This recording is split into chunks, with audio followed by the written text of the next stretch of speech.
Y bueno, hablarles, bueno, cuando me invitaron para dar una presentación hoy, se me ocurrió dar una presentación sobre algo en lo que hace aproximadamente un año que estamos trabajando en un seminario de justamente también que intenta ser multidisciplinario en el seminario de sistemas dinámicos y aplicaciones junto con Jimmy Santamaría y Fernando Vera del Instituto de Matemática igual y conjuntamente con el Instituto de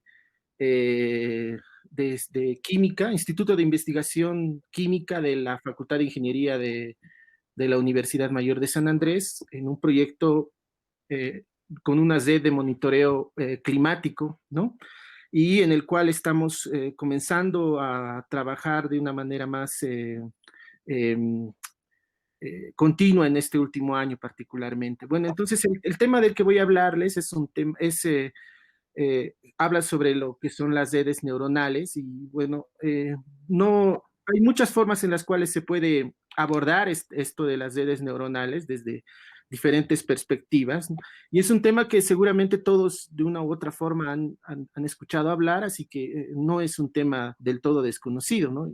Es algo muy, ya que se ha sumergido dentro de lo que es la tecnología de una forma muy acelerada en estos últimos años. Entonces, probablemente lo que no se desarrolla, o sea, para los que vienen de otras disciplinas, son los fundamentos. Entonces, lo que se conoce más que todo son los resultados, los impactos y las noticias, ¿no? Entonces, desde esa perspectiva, yo quiero hacer un abordaje un poco eh, teniendo en cuenta esa diversidad de público que probablemente es parte del seminario y eh, hablarles un poco de lo que sería una primera parte de los fundamentos de las redes neuronales sin ir demasiado en los detalles, que es un tema demasiado amplio y que se puede, como les comento, puede ser abordado de muchas perspectivas, ¿no? Pero más que todo, hacer un pantallazo de lo que son las redes neuronales, un abordaje más matemático y en la segunda parte que ya sería sobre la relación con las ecuaciones diferenciales y que es fundamentalmente el foco de atención del seminario en el que estamos participando, ¿no? La primera parte es sobre redes neuronales. Lo primero que les voy a mostrar es un ejemplo de una red neuronal artificial muy sencilla para solamente puntualizar los elementos básicos de lo que es la teoría de redes neuronales y una definición general, una descripción de lo que es el gradiente estocástico, que es el método más eh, utilizado para poder hacer los procesos de optimización. Y esta última parte, que es la retropropagación y la derivación automática en redes. Entonces, pienso que es importante hacer esta primera descripción del problema fundamental, o sea, lo que son las redes neuronales, para poder entender bien lo que ya sería otro tipo de abordaje junto con las ecuaciones diferenciales, ¿no? Que tampoco es nuevo, pero que en los últimos años se está innovando mucho en la forma de abordar este vínculo que se puede establecer entre las redes neuronales y las ecuaciones diferenciales que pueden ser parciales, etcétera, ¿no? Entonces, para fijar las ideas, el ejemplo más sencillo probablemente de lo que es una red neuronal, de lo que sería una red neuronal en el problema del ajuste de datos, y en este caso de dos tipos de datos, ¿no? Es el ejemplo más sencillo porque requiere da para visualizarlo hasta cierto punto de lo que se trata esto del aprendizaje automático, ¿no? Que es esencialmente de lo que se trata esto. Y además da la oportunidad de poder ver las limitaciones y los alcances de lo que sería la teoría de redes neuronales y cómo se vinculan al final de cuentas con las ecuaciones diferenciales. Entonces, se parte por ejemplo, este problema que es extraído del libro de Torch y en el cual, por ejemplo, se considera esta red de datos, ¿no? Esta serie de datos. que están etiquetados, ¿no? Que en este caso se trata, podría ser, por ejemplo, y es el origen del ejemplo este, es la localización de una reserva gasífera, donde los puntos rojos corresponden a lugares donde se ha encontrado algo y los puntos azules donde no se ha encontrado. Entonces, la idea es un poco hacer una especie de inferencia con algún grado de probabilidad sobre qué sucedería en en otros puntos que comienzan a aparecer aquí, ¿no? Entonces, ese es un problema de ajuste de datos. Y lo que se hace es considerar lo que sería una red neuronal. Entonces, la neurona matemática conceptualmente, para un poco entender de lo que se trata, eh, el concepto fundamental aquí es el de la neurona, que es más o menos esto es lo que vamos a entender por una red neuronal. Sin embargo, quisiera aquí un poco explicar lo que conceptualmente es una neurona matemática. Entonces, para eso para verlo de una manera muy sencilla, es simplemente, bueno, es la idealización de lo que sería una neurona biológica, ¿no? Una neurona, lo que se conoce como una neurona. Pero para nosotros es una unidad de procesamiento que va a recibir una serie de impulsos, de entradas, ¿no? Que pueden ser diferentes, que las va a procesar, ¿no?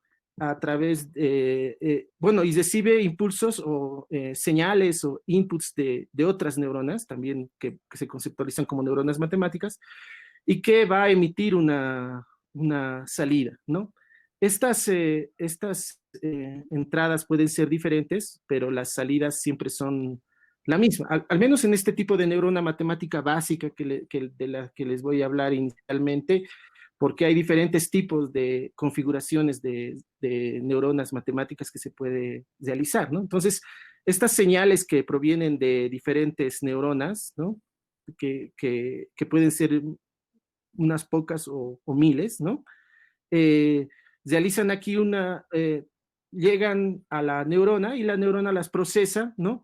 Y sin embargo son ponderadas a través de unos pesos que dependen de la neurona de donde vienen y que son ponderadas a la hora de procesar dentro de la neurona, ¿no? Y esta hace una operación que como es para propósitos computacionales, tiene que ser simple, y lo más simple es una combinación lineal. Entonces lo que se hace es una combinación de estos pesos, de estos pesos con los que viene el impulso, y se procesan y se multiplican por las señales, ¿no?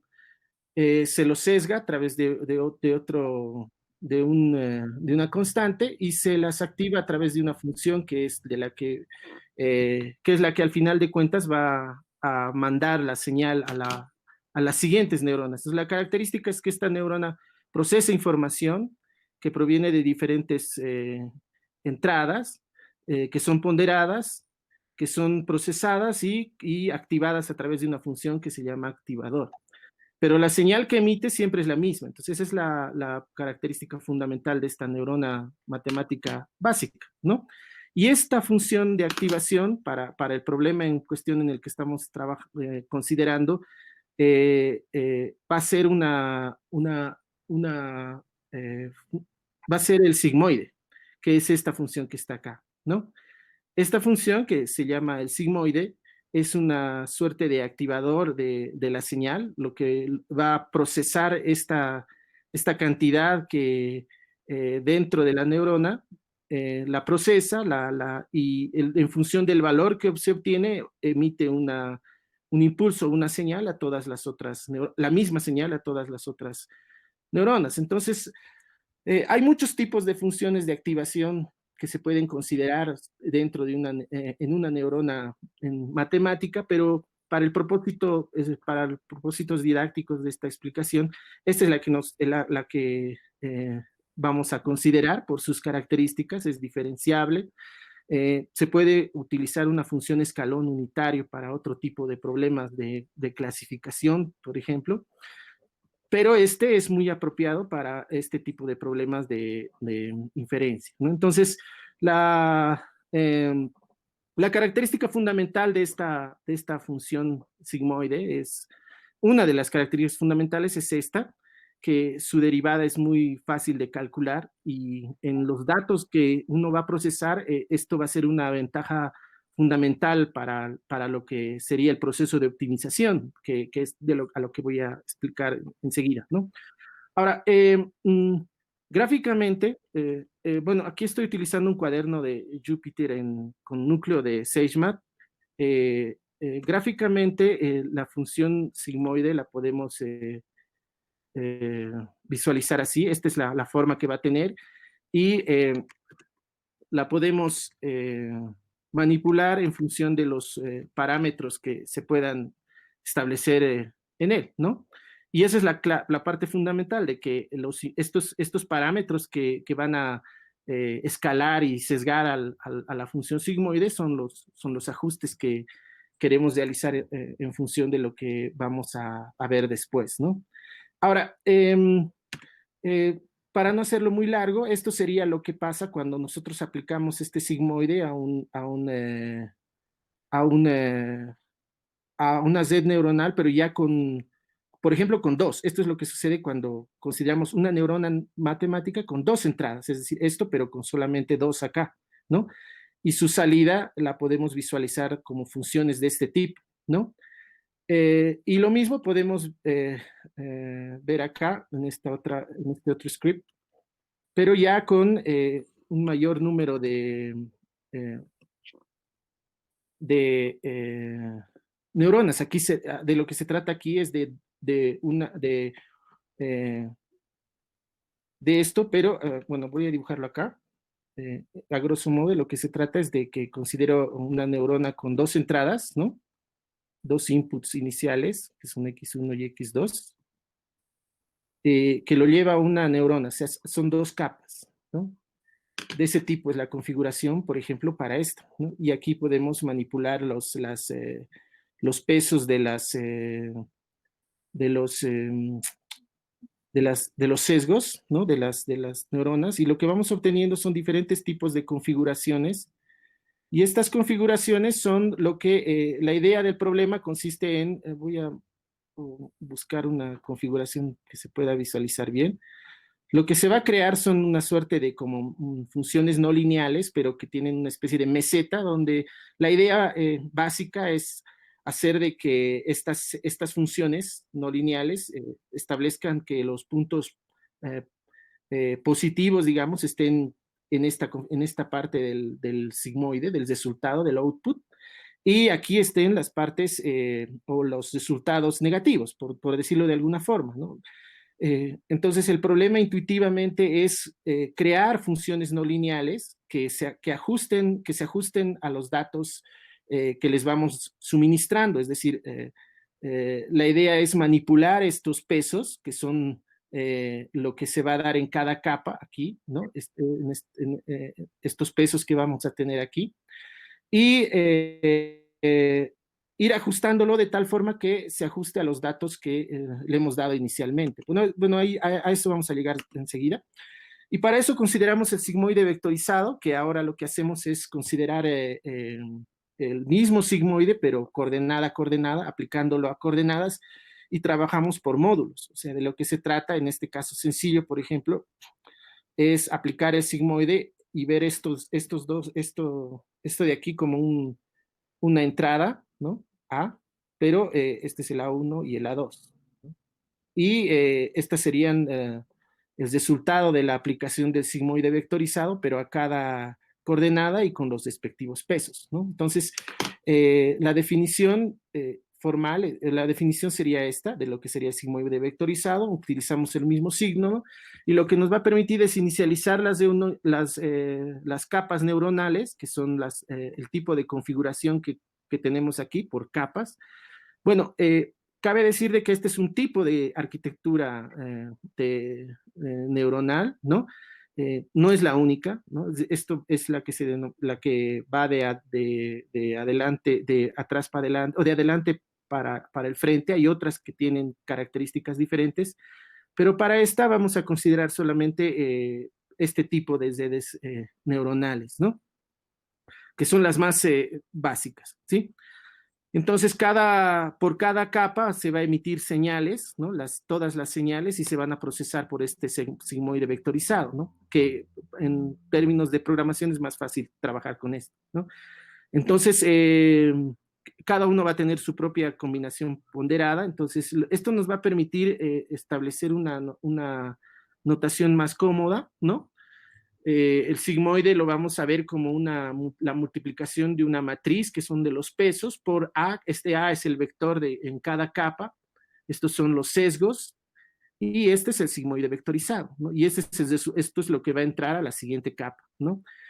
Y así vamos bueno, de acuerdo a las características, por ejemplo aquí, el número de columnas de la matriz W coincide con el número de neuronas que producen el vector A, ¿no? En la capa anterior, y el número de filas coincide con el número a la cual va a caer, ¿no? Y en cada coordenada, en la iésima, por ejemplo, la iésima neurona, lo que va a hacer es calcular esto con el sigmoide que hemos definido, ¿no? Entonces, esa es la manera, digamos, matemática que se lo puede abordar y que ayuda mucho a la hora de la programación, particularmente porque se tienen muchas herramientas muy bien establecidas en esta teoría, ¿no? Entonces, lo que hacemos aquí, por ejemplo, en el caso anterior de la red neuronal simple que les he mostrado, la forma en la cual se realiza el procesamiento de los datos es esta, ¿no? Se procesa los datos a través de una serie de composiciones, ¿no? Que tienen esta forma, ¿no? En este caso sencillo va de R2, luego va a R3 y cae en R2, que es la última capa, que es la capa de salida, ¿no? Entonces, lo que se obtiene a partir de esto es una función no lineal, que al final de cuentas ese es el propósito de la creación de esta red neuronal, ¿no?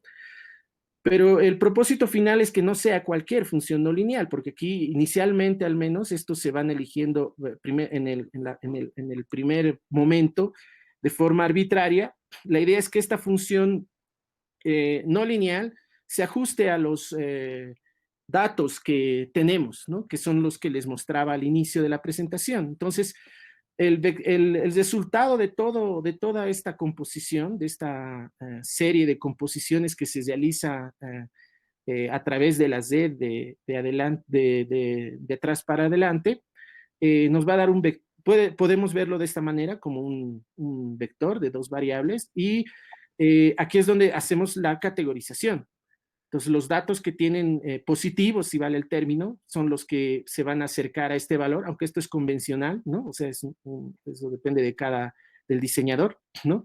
Y los otros datos se van a acercar, serían los que se acercan a este otro vector, ¿no? Entonces, a partir de ahí se establece un criterio que va a definir cuando un dato con algún grado de probabilidad corresponde a un dato del tipo del que estamos buscando ajustar, ¿no? Entonces, un criterio totalmente arbitrario sería, por ejemplo, puede ser al revés, como sea, ¿no? La idea es tener un criterio y cuando se tenga la igualdad, pues establecer una regla que permita discernir la diferencia, ¿no? Entonces, lo que sucede al final de cuentas es que en función de los datos que yo ya tengo, estos son los puntos que les mostraba, algunos corresponden a la categoría A y a otros a la categoría B, y aquí nosotros lo que hacemos es crear la función que nos va a permitir comparar con una función de costo la diferencia, ¿no? Aquí, esto me ha salido. Aquí, ahora sí, ¿no? Entonces, por ejemplo, a los datos que están positivos les voy a asignar este vector, 1, 0. Y a los datos que son negativos les voy a asignar esto. Entonces, esos son los datos, ya lo que se llama datos de entrenamiento. O sea, vamos a comparar versus esta función, el resultado de nuestra red neuronal. Entonces, establecemos esta función de costo, que es un costo cuadrático, ¿no? Una media cuadrática. Y lo que hace esta función costo es establecer cuán diferente es la de los datos que hemos preestablecido, como pues, de los de la categoría A y la categoría B, cuán diferente es de los datos que me arroja la red neuronal que he creado, ¿no? Entonces, en el primer paso se establecen pesos aleatorios, ¿no? Y sesgos aleatorios, y lo que hacemos es calcular las diferencias, ¿no? La penalidad, si vale el término, ¿no? Entonces, el problema central en este ámbito de las redes neuronales de este tipo es el de una vez que nosotros hacemos el primer cálculo de esta función, de una red neuronal, o sea, esta función no lineal, el primer cálculo nos va a dar una función, pero vamos a tener una función que esencialmente depende de todas estas parámetros, ¿no? Que son los pesos y los sesgos. El problema es el de ajustar estos parámetros, estas matrices y estos sesgos de tal forma de minimizar este costo, de tal forma que los datos que yo ya tengo, de entrenamiento que tenía, se vayan ajustando a esta función que yo tengo acá, ¿no? Entonces, el peso de la no linealidad, si vale el término, de esta función está concentrado aquí, ¿no? Que es la función que es output final de la red neuronal. Y el problema central es el de cómo entrenar o cómo determinar o las formas en las cuales se puede ajustar estos parámetros para que esto se vaya haciendo más y más pequeño, ¿no? Entonces, básicamente ese es el problema central de la red neuronal y al final, una vez entrenados la red neuronal con optimizada esa función de costo, lo que obtiene es una separación de esta región en dos partes, ¿no? Que es justamente lo que les mostraba en la gráfica como una meseta, ¿no? Que separa los datos positivos de los datos negativos, ¿no? Si vale el término, ¿no? Y a medida que uno va obteniendo nuevos datos, va ajustando, vuelve a repetir este proceso de entrenamiento y va obteniendo ajustes cada vez más, va mejorando, si vale el término, mejorando entre comillas, porque hay muchos problemas en términos de lo que sería la calidad del ajuste, porque fíjense que, o sea, lo que sucede es que cuando uno entrena a la red, o sea, comienza con datos, con pesos y sesgos aleatorios, ¿no? Y luego lo va ajustando, pero cuando uno empieza por otros valores, depende de la distribución de probabilidad, puede que esta división, por ejemplo, sea muy diferente cuando empezamos de otros valores, ¿no? Entonces, no es única la forma en la cual va a ajustar los datos y esta función no lineal que va a crear la red neuronal es muy diferente en función del tipo de entrenamiento incluso, o sea, el número de neuronas, el número de capas neuronales que se consideran inicialmente, va a hacer variar esto enormemente, ¿no? Entonces, esta ya es una red neuronal un poco más compleja, ¿no? No todas las neuronas tienen que emitir señal a todas las siguientes, esta está mandando a todas, pero no es una condición eso.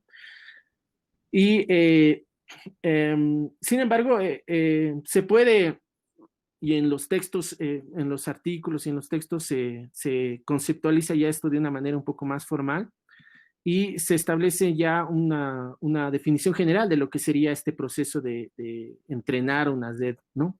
Donde ya se generaliza el número de capas, ¿no? Se establece el proceso de composición matricial, ¿no? En términos de las diferentes dimensiones que pueden tener las capas, ¿no? Y la idea es que luego esto se ve el procesamiento por capas como una suerte de algoritmo, ¿no? Y esa es la clave al momento de programar, ¿no? De tal forma que todo dependa de una serie de algoritmos de activación.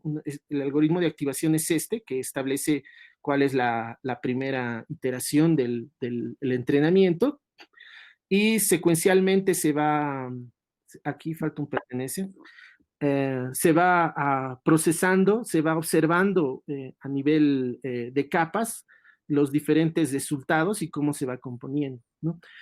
Hacer esto es muy importante para el proceso de optimización, porque como vamos a ver enseguida, la parte central de esto de la creación de redes neuronales es el proceso de optimización de los parámetros, ¿no? Entonces, verlo de esta manera tiene una ventaja considerable a la hora de entrenar la neurona, ¿no? Muy bien, entonces aquí en general esta sería la función de costo, ¿sí? Para unos datos iniciales, puntos de entrenamiento dados, ¿no? La función de que va a hacer la categorización, en nuestro caso solamente de A y B, aunque pueden ser más, ¿no? Categorizaciones diferentes, ¿no? Y la función de costo va a ser esta. Inicialmente puede ser esta o pueden haber otros criterios de costo que podamos querer ajustarlos, ¿no? Además que esto es lo que se llama una red neuronal acompañada, ¿no? O sea, que requiere acompañamiento porque nosotros preestablecemos esta función, pero hay otras redes neuronales que no lo necesitan, ¿no? Que no es el propósito categorizar los datos, sino tal vez identificar patrones y ahí ya no se habla tanto de una función costo porque esto ya no habría, ¿no? Entonces eso ya depende del problema, ¿no? Ahora, el proceso de optimización pasa se puede, se lo puede entrenar a la red en resumidas cuentas, significa elegir parámetros que minimicen el costo, ¿no? Y el gradiente, ahora, el problema central aquí es que en general, estos parámetros están en espacios de dimensión muy grande, ¿no? Por ejemplo, los parámetros de esa red neuronal pequeña que hemos visto, hay un total de 23 parámetros entre pesos y sesgos, ¿no? Que para un problema de optimización en la actualidad ya no es tan grande, pero que abordarlo desde un punto de vista teórico puede sí serlo. Entonces, en los hechos, en los problemas reales, estos parámetros son de miles, ¿no? De parámetros de los que puede depender esta función costo, ¿no? Entonces, el problema central aquí es la optimización. Entonces, aquí es donde comienzan a aparecer los problemas porque hay diferentes abordajes de la optimización que uno puede tener. El más conocido es el del descenso de gradiente, que es el que más se conoce, pero en lo que se refiere a las redes neuronales, se han establecido otros criterios, como es los variantes estocásticas. De lo que se trata es de solamente optimizar para uno de los sumandos de la suma ponderada cuadrática y seguir ese camino. Eso porque hacerlo con esa suma del costo es intratable computacionalmente a veces, ¿no? Entonces, eso es una de las razones por las cuales se consideran estas variantes estocásticas, ¿no? Y que hay varias. Una es esta, por ejemplo, donde se va escogiendo al azar uniformemente cuál optimizar, ¿no? Y por el método del descenso se va optimizando, pero se va economizando en tiempo de ejecución, ¿no? Ahora, esto tiene sus pros y sus contras, porque puede ser que no nos estemos dirigiendo eh, a un óptimo que estemos buscando, ¿no? Pero se ha visto, al menos experimentalmente, eh, de que bajo ciertas condiciones de elección de los datos iniciales o la forma en la que se escoge este sumando en la suma cuadrática, sí va a atender al mínimo, ¿no? A un mínimo local al menos, ¿no? Porque lo que sucede es que esta función de costo es muy irregular, ¿no? No es convexa, no es cóncava eh, es, eh, es demasiado irregular. Entonces, eso hace de que este proceso de optimización sea bastante costoso computacionalmente, ¿no? Y hay varias alternativas que aquí las coloco solo para que las vean. Y sin embargo, aquí viene uno de los problemas centrales y lo coloco acá como algo central porque cuando Ya se pasa esto a las ecuaciones diferenciales, es donde todavía hay un campo muy amplio en el cual se puede investigar, ¿no? Sucede que para poder optimizar nuestra función de costo, lo que nosotros necesitamos es calcular gradientes, ¿no? Entonces, ya es un problema muy difícil calcular gradientes con funciones que con tantas variables, ¿no? Y lo va a hacer más teniendo en cuenta de que estas funciones, esta función que genera las redes neuronales es bastante, tiene es bastante no lineal. Entonces, la función de costo eh, eh, va a ser muy difícil de calcular los gradientes, ¿no? A la hora de hacer el proceso de optimización, o sea, de minimizar la función de costo. Y ahí es donde aparece esta característica que es lo que le ha dado un nuevo impulso en los últimos 20 o 15 años a esto de las redes neuronales, que es la retropropagación, ¿no? Que es el proceso por el cual uno calcula los gradientes en el mismo proceso de entrenamiento de la red. O sea, lo que sucede es que cuando entrenamos una red neuronal, o sea, lo que bueno, cuando entrenamos esta red neuronal, en el proceso en el que vamos de capa en capa, y llegamos a la función de costo, para poder calcular los gradientes de la función de costo, la retropropagación es una característica por el hecho de que esta función es composicional, ¿no? Entonces, por la regla de la cadena esencialmente, y por lo que significa la regla de la cadena en este nivel de composiciones de funciones, de varias composiciones, dependiendo de la arquitectura de la red neuronal, la retropropagación es una característica que va a permitirnos calcular los gradientes a medida que construimos la función, y al momento de optimizar, ir hacia atrás en el cálculo del gradiente y por lo tanto de la optimización. Entonces, esta es una de las características bueno, es la principal característica que nos va a permitir eh, eh, eh, mejorar los algoritmos y la posibilidad de optimizar de una manera eficiente.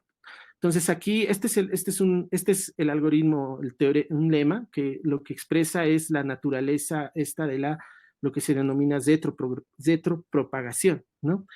Y se llama retropropagación porque lo que hace es calcular las sensibilidades de la red neuronal en el cálculo del gradiente, ¿no? O sea, lo que sucede es que, por ejemplo, acá, cuando nosotros necesitamos calcular para poder realizar el descenso por el gradiente, necesitamos calcular estas derivadas parciales, ¿no? Y esto es lo que se denomina la sensibilidad del costo en la capa de la red, ¿no? O en la red neuronal. Y esto lo tenemos que hacer en en todas las neuronas matemáticas que tiene nuestra red neuronal. Entonces, calcular esto puede ser un trabajo muy complicado, pero que se facilita con este lema que nos permite calcular de atrás para adelante, ¿no? Entonces, a medida que uno va calculando, ahora recuerden que esto también, fíjense, esta derivada, justamente por eso hemos elegido el sigmoide, es fácil de calcular, ¿no? Y esto ya lo teníamos en la ida, digamos, y aquí lo único que hacemos es calcular su transpuesta y lo multiplicamos por las sensibilidades de la capa posterior. Entonces lo que vamos haciendo es como que acumulando las sensibilidades, y a la hora de calcular el óptimo, vamos calculando estos con lo que ya guardamos en la memoria. Entonces, lo que tenemos es un algoritmo de lo que se llama la retropropagación, ¿no? Aquí, esto es solamente una cuestión de notación. Este es el producto de Hadamard. Esto es coordenada a coordenada, pero que se lo puede ver matricialmente incluso, ¿no? Entonces, esto lo que nos va a permitir es calcular estas sensibilidades para poder calcular de una manera rápida y eficiente para mejorar el proceso de optimización, o sea, para hacer el proceso de optimización casi automático, ¿no? Y este es un resultado particular de lo que se denomina hoy en día la diferenciación automática, ¿no? O la derivación automática, ¿no? La derivación automática es un ámbito en el cual se estudia, no es la derivación numérica ni la derivación simbólica, sino que lo que hace es intentar mejorar el tipo de derivación de funciones fuertemente de esta naturaleza composicional a través de algoritmos que no tengan un costo computacional elevado, ¿no? Entonces, lo interesante de estos algoritmos de retropropagación para el cálculo de gradientes es que en términos computacionales es el mismo que la ida, ¿no? O sea, el costo computacional no escala en función de la dimensionalidad. En cambio, otro tipo de algoritmos, o sea, la derivación o la determinación de los gradientes numéricamente, pues todos saben, eso tiene un costo en términos de errores, de precisiones grandes, ¿no? Además que cuando ya hablamos de tensores, a nivel de tensores, eso va a crecer muy rápido en términos de la complejidad computacional. Entonces, este ámbito de lo que se denomina la derivación automática es un ámbito en el cual que se ha establecido mucho en los algoritmos de optimización de la función de costo. Aquí está la demostración, que esencialmente es la regla de la cadena común y corriente que todos conocemos, pero que lo voy a dejar para que lo puedan revisar, además que está en la bibliografía correspondiente, ¿no? Y donde la razón por la cual la he colocado aquí es porque para un poco observar en este caso al menos, es muy sencillo realizar esta retropropagación en términos algorítmicos, ¿no? Y es así que se establece al final de cuentas un algoritmo, esta es la descripción del algoritmo, aquí hay un error, esto es elevado a la 1, perdón, que corresponde a la capa del entrenamiento inicial y que se va iterando, ¿no? Y aquí es donde se realiza el descenso, que es para calcular justamente las sensibilidades que luego actualizan los datos de los parámetros, ¿no? Entonces, es un algoritmo muy automático, pero que tiene su raíz en esto de lo que es la derivación automática, ¿no? O la derivación automática, claro. Bien, ahora, por esto del tiempo, voy a pasar a la segunda parte. Eh, un poco para hablarles de lo que sería las ecuaciones diferenciales neuronales, que es el centro del problema que estamos queriendo abordar. Bien, de lo que se trata es lo siguiente. Cuando uno considera esto del aprendizaje automático, esto de crear estas redes neuronales y esto del aprendizaje y la optimización, lo que obtiene son funciones no lineales, ¿no? No lineales que ajustan a los datos, ¿no? A través de este proceso de construir estas funciones no lineales. Y como sabemos, hay tres formas, esencialmente, ¿no? Hay tres formas en las cuales se puede definir una transformación no lineal. El modelado directo, que es a través de una fórmula, ¿no? Que puede ser trascendente, entonces difícil de calcular.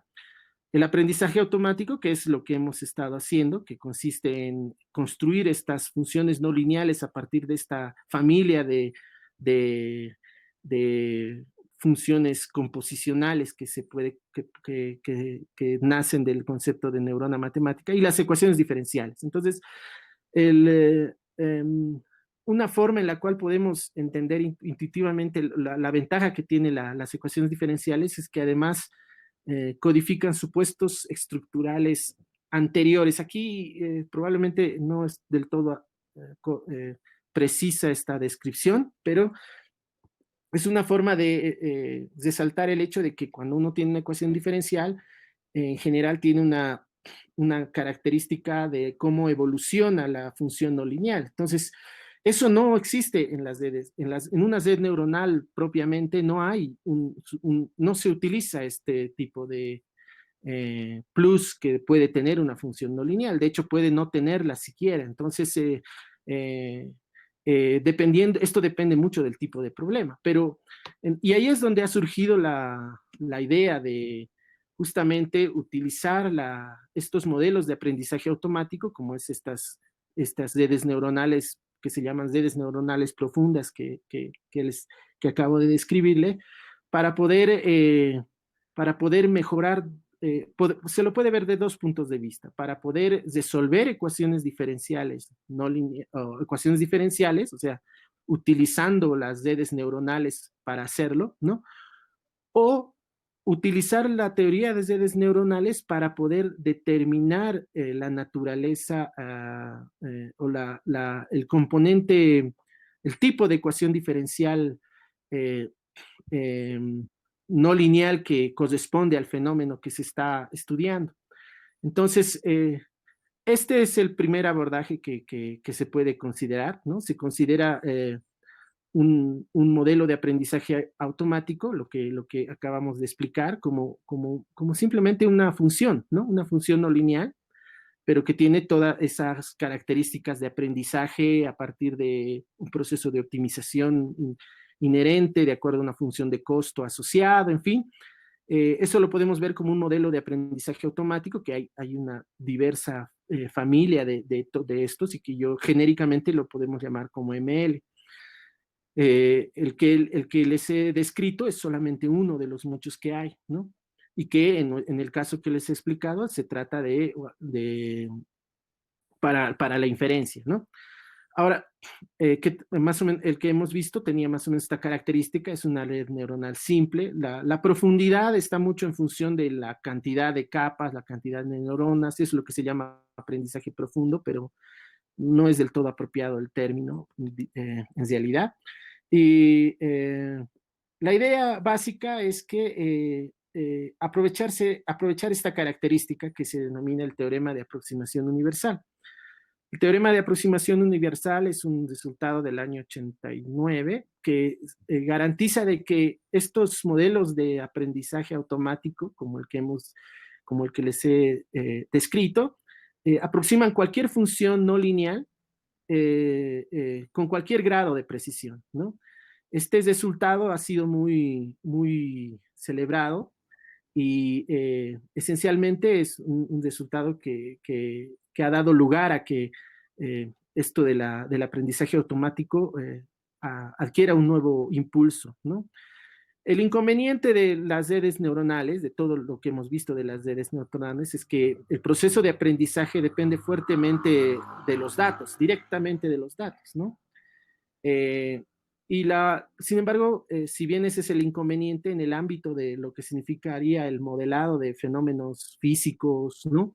Donde aparecen ecuaciones diferenciales parciales, ordinarias, con rezago, retardadas, qué sé yo, o estocásticas incluso, eh, la idea es que incorporar dentro de lo que significa el proceso de aprendizaje de la neurona estos supuestos estructurales que se pueden asumir del problema en sí, ¿no? Es decir, el hecho de que, por ejemplo, un problema físico eh, eh, tenga ciertas leyes ya predeterminadas que lo gobiernan, puede ser una forma en la cual se puede mejorar el proceso de aprendizaje de estas neuronas y que esencialmente mejoren la forma en la cual se realizan los procesos de simulación, ¿no?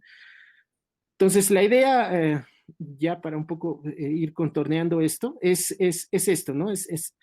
En general, un modelo lo podemos ver para el problema, por ejemplo, del crecimiento poblacional de unos conejos, es esto, ¿no? Es determinar el número de conejos mañana a partir de el número de conejos de hoy. Entonces, de lo que se trata es de que si bien este es el modelo, el planteamiento genérico del modelo, detrás de él hay una dinámica que gobierna ese crecimiento, al menos de una manera teórica, ¿no? O sea, eh, y la idea es que aprovechar este supuesto estructural, que es la ecuación diferencial que gobernaría este crecimiento, ¿no?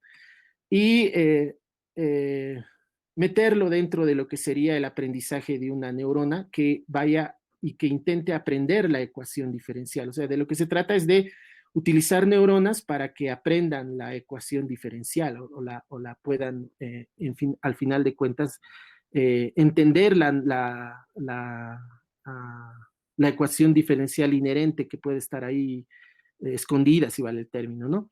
Entonces, en lugar de aprender la transformación no lineal directamente de los datos, se aprende las estructuras de la transformación no lineal. Y la idea que se planteó, y que esto tiene aproximadamente 2 años de que se lo planteó de esta manera, en lugar de considerar un modelo como este, y igual a MLX, que sería el aprendizaje de los datos, ¿no? Colocar el modelo de aprendizaje en la derivada, es decir, plantear esta ecuación diferencial, donde estas serían las neuronas, ¿no? Y ahora resolver la ecuación diferencial, pero generalmente a través de un solver, que sería un software de resolución numérica, ¿no? Entonces, lo que se ha visto es que este se ha constituido en un campo muy, muy amplio de estudio en los últimos tiempos, y la razón por la que podría funcionar es porque se ha observado de que, por ejemplo, los métodos de solución numérica de ecuaciones diferenciales, aquí, por ejemplo, el método de Euler, que es el más sencillo, cuando uno lo aplica a una ecuación diferencial o cuando uno lo aplica a una red neuronal, como se plantea aquí, ¿no? Se parece mucho a lo que se llaman las redes neuronales residuales, ¿no? Y estas redes neuronales residuales han sido muy, muy bien estudiadas y de las cuales ya se conocen métodos o algoritmos muy establecidos sobre de, de su efectividad y su cómputo en los casos reales, ¿no?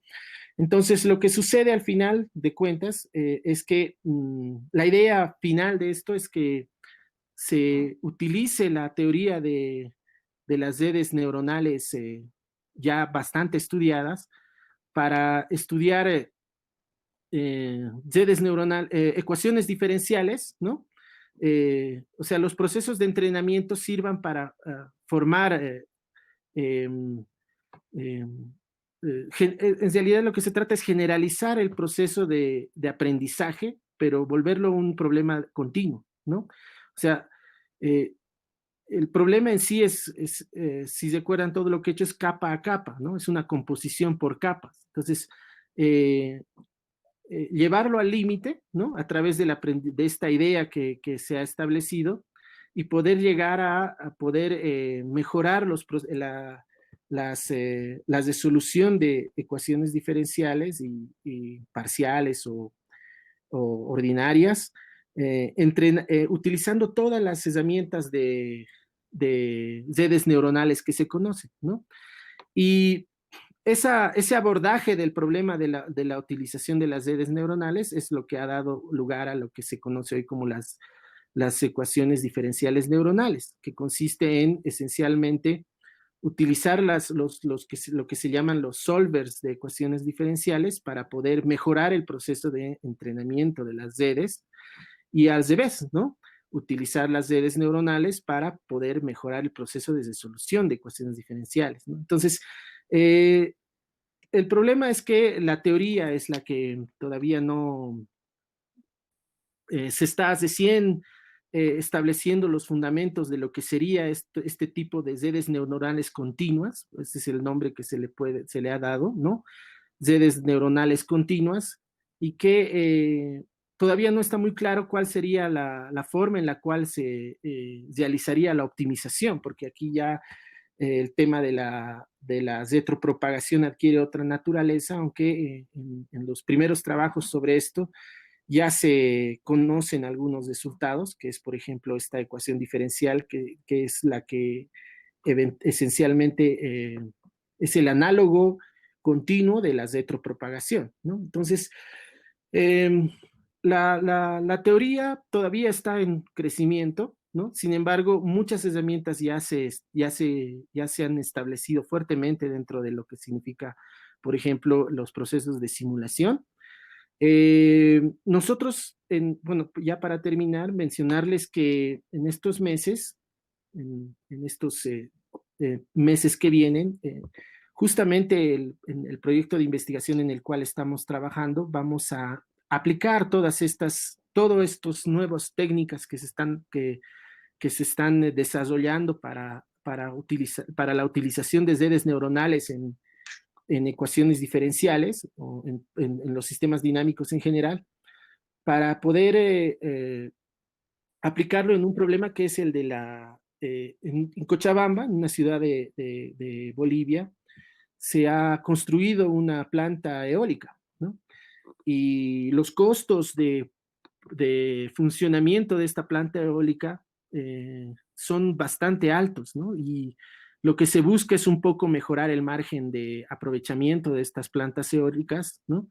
Y las ecuaciones y los modelos que se necesitan para poder optimizar estos procesos, se ha visto de que tienen una gran posibilidad de ser mejorados a partir del uso de este tipo de redes neuronales, pero no las redes neuronales en términos de, o sea, no solamente redes neuronales para poder ajustar datos, sino más con esta perspectiva última de la que les he brevemente comentado, que es la de poder incorporar dentro del aprendizaje de estas redes neuronales lo que sería estos supuestos estructurales del modelo, que sería el hecho de que hay por detrás ecuaciones diferenciales, ecuaciones diferenciales parciales y ordinarias, y que eventualmente permiten que el alcance de la incorporación de este tipo de redes neuronales se vea, o sea, en términos prácticos, que se mejoren los procesos de aprovechamiento de este tipo de plantas eólicas, ¿no? Eh, y aquí la teoría tiene mucho que hacer porque todavía se están explorando, por ejemplo, temas respecto a las bifurcaciones, temas respecto a la optimización y sin embargo, nosotros ya estamos intentando aplicar esto especialmente esta última parte, dentro de lo que serían problemas prácticos, tal vez de manera exploratoria inicialmente, pero ver qué resultados tendría ya en este tipo de modelos más grandes, ¿no? Y que escalan en términos de dimensionalidad, ¿no? Bueno, entonces hay una serie de cuestiones que aparecen respecto a este tipo de problemas y no sé, tal vez si tuvieran alguna pregunta, alguna inquietud, pues yo lo dejaría aquí, tal vez eh, dejar que puedan preguntar.